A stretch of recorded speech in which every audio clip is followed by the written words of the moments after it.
Hello प्यारे दोस्तों, फिर से एक बार स्वागत है आपका अपना चैनल एमजेड ज्ञान में। आज हम लाए हैं आप लोगों के लिए 10 वीवीआई इम्पोर्टेंट क्वेश्चन जो बोर्ड के पॉइंट ऑफ व्यू से काफ़ी बहुत महत्वपूर्ण क्वेश्चन है।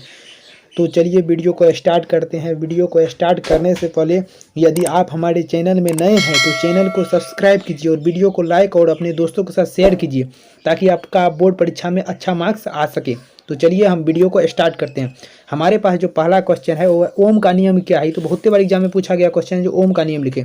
2017 में हम देखे तो लिख लिए, बहुत बार पूछा गया है, उतना हम नहीं लिखे किस किस में पूछा है।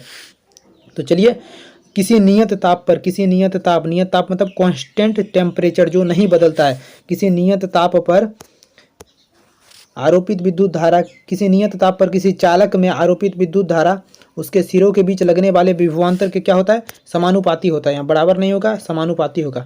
क्या होगा, समानुपाती, यानी कि प्रोपोर्शनल टू। इसको नोट कर लीजिए, यहाँ होगा समानुपाती होती है, समानुपाती। देखिए ओम का नियम क्या है, V बराबर आई आर। V बराबर आई आर कैसे आया, तो देखिए V डायरेक्टली प्रोपोर्शनल होता है उस चालक के बीच लगने वाले धारा के। और यहाँ से देखिए प्रोपोर्शनल साइन इसको बोलते हैं, अगर इसको हटाएंगे तो क्या आएगा, V बराबर आ जाएगा आई आर। इसी को बोलते हैं हम लोग ओम का नियम। नोट कर लीजिए। और यहाँ V जो है, V इसका विभवांतर है और इसका एसआई मात्रक है वोल्ट। यहाँ I जो करंट है इसका एसआई मात्रक है एम्पियर। और R यहाँ क्या है, प्रतिरोध, जिसको बोलते हैं रेजिस्टेंस, और इसका एसआई मात्रक है ओम। सबको नोट कर लीजिए, बहुत इंपॉर्टेंट क्वेश्चन है। हम जो बोलते हैं उसको भी नोट कीजिए।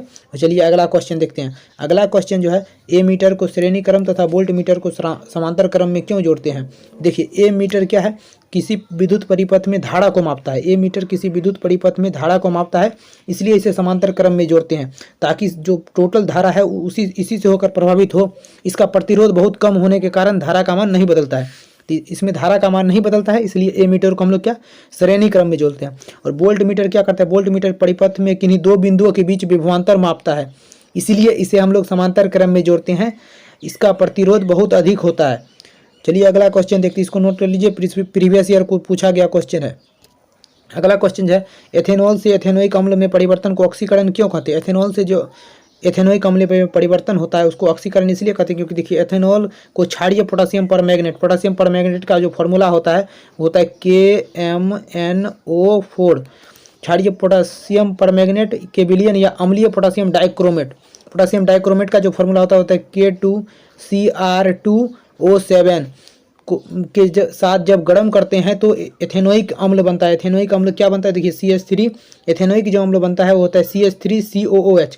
और देखिए जब इथाइल अल्कोहल को जब क्या किया, ऑक्सीजन के साथ रिएक्शन करना पड़ता है एथेनोइक अम्ल बनने के लिए, इसीलिए इसको बोलते हैं ऑक्सीकरण अभिक्रिया है।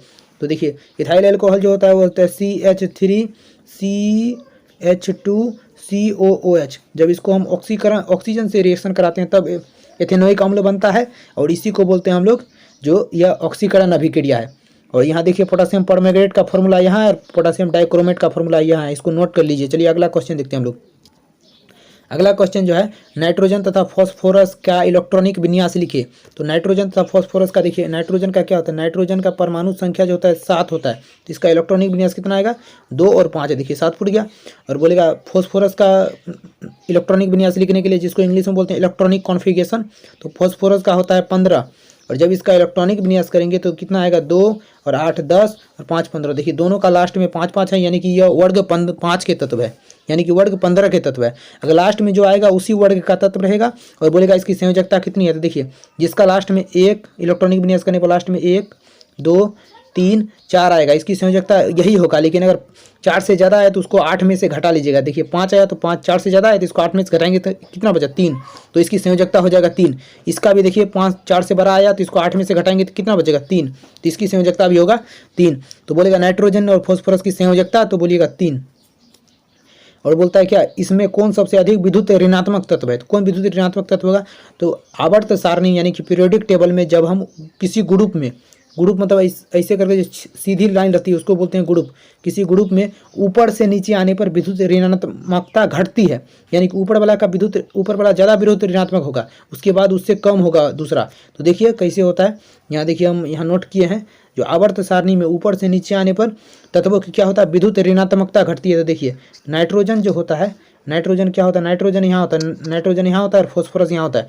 तो नाइट्रोजन ज़्यादा विद्युत ऋणात्मक होगा और फॉस्फोरस कम होगा, तो इसलिए देखिए नाइट्रोजन फॉस्फोरस से ज़्यादा विद्युत ऋणात्मक होगा। तो चलिए अगला क्वेश्चन देखते हैं, नोट कर लीजिए, पिछले वर्षों में पूछा गया क्वेश्चन है। अगला क्वेश्चन जो है क्रांति कोण से आप क्या समझते हैं। क्रांति कोण जो होता है जिसको बोलते हैं क्रिटिकल एंगल।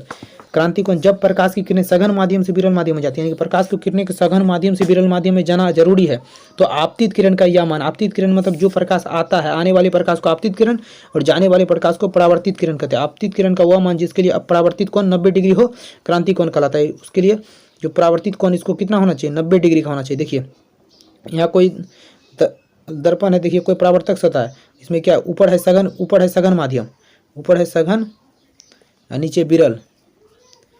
जब प्रकाश की किरणें देखिए सघन माध्यम से विरल में आते हैं क्या होता है, अभिलंब की ओर, अभिलंब से दूर हटता है, तो प्रकाश को फिर हम थोड़ा गिराएंगे तो देखिए ऐसे गिरते गिरते इस पे आ जाएगा, तो यह मान जिसके लिए यहाँ 90 डिग्री हो जाएगा, इसी को बोलते हैं क्रांति कोण। क्रांति कोण को IC से सूचित करते हैं। IC बराबर कितना होना चाहिए, IC बराबर होता है क्रांति कोण। चलिए अगला क्वेश्चन देखते हैं। अगला क्वेश्चन जो है उत्तल लेंस को अभिसारी लेंस क्यों कहते हैं। उत्तल लेंस, अभिसारी मतलब क्या, प्रकाश को एक जगह लाके रखना, और अपसारी मतलब प्रकाश को पूरा छितरा देना जिधर तिधर। देखिए उत्तल लेंस अपने से होकर जाने वाली प्रकाश की किरणें, यानी कि अगर उत्तल लेंस से हम कोई प्रकाश गुजारेंगे तो प्रकाश की किरणें एक बिंदु पर अभिसरित हो जाती है, मतलब एक बिंदु पर इकट्ठा हो जाता है, कर देता है। इसीलिए इसी अभिसारी परिवर्ती के कारण, इसी अभिसारी, यहाँ अभिसारी होगा, इसी अभिसारी प्रकृति या प्रॉपर्टी के कारण इसको अभिसारी लेंस कहते हैं। बहुत बार बोर्ड एग्जाम में पूछा गया है, इसको नोट कर लीजिए। जो उत्तल लेंस जो होता है अपने से होकर जाने वाली प्रकाश की किरणें को एक बिंदु पर अभिसरित कर देता है। अभिसरित मतलब एक बिंदु पर इकट्ठा कर देता है, इसे बोलते हैं क्या, कन्वर्जिंग लेंस। चलिए अगला क्वेश्चन जो हमारे पास है, अवतल लेंस को अपसारी लेंस क्यों कहते हैं। यहाँ से ऑब्जेक्टिव भी मिल गया, पूछ देगा क्या, निम्नलिखित में कौन अपसारी लेंस है, तो अपसारी में हो जाएगा अवतल लेंस और अभिसारी में उत्तल। अपसारी मतलब क्या, छितराना, इसको डाइवर्ट करना, यानी कि डाइवर्जिंग लेंस। देखिए अवतल लेंस अपने से होकर जाने वाली प्रकाश की किरणें को अभिसारित कर देता है, यानी कि छितरा देता है। इसी अभिसारी घटना के कारण अवतल लेंस को अपसारी लेंस कहते हैं। अभिसारी ने अपसारी लेंस कहते हैं इसको। इसका बहुत बार बोर्ड एग्जाम में पूछा गया क्वेश्चन है और इस बार भी यहाँ से जरूर पूछा जाएगा, इस सबको नोट कर लीजिए। चलिए अगला क्वेश्चन जो हमारे पास है 8 नंबर क्वेश्चन, प्रकाश का वर्ण विक्षेपण से आप क्या समझते हैं, जिसको इंग्लिश में बोलते हैं डिपर्सन ऑफ लाइट।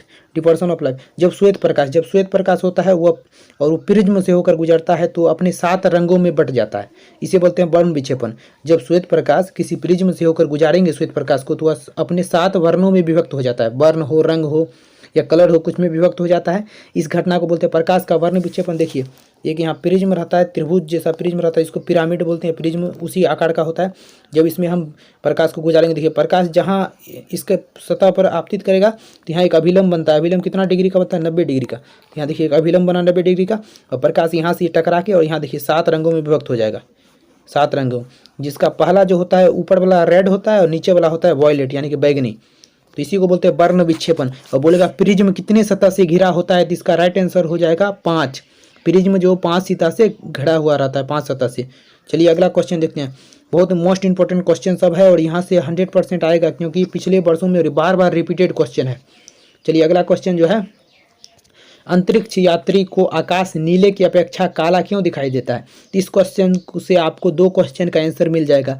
बोलेगा आकाश नीला क्यों प्रतीत होता है, इसका भी आंसर इसी में है, और बोलेगा अंतरिक्ष यात्री को आकाश नीले की अपेक्षा काला क्यों दिखाई देता है, इसका भी क्वेश्चन इसका भी आंसर इसी क्वेश्चन में है। देखिए जब सूर्य का प्रकाश वायुमंडल से होकर गुजरता है, आपको पता है जो ऊपर में सब वायुमंडल है, तो क्या होता है उसमें उपस्थित छोटे छोटे कण लाल रंग की अपेक्षा नीले रंग की प्रकाश को अधिक परिकर्णित कर देता है।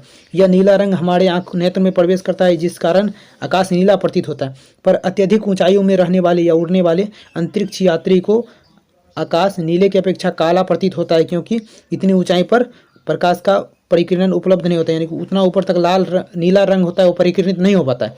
इसी कारण आकाश उस लोग को काला दिखाई देता है नीला की अपेक्षा।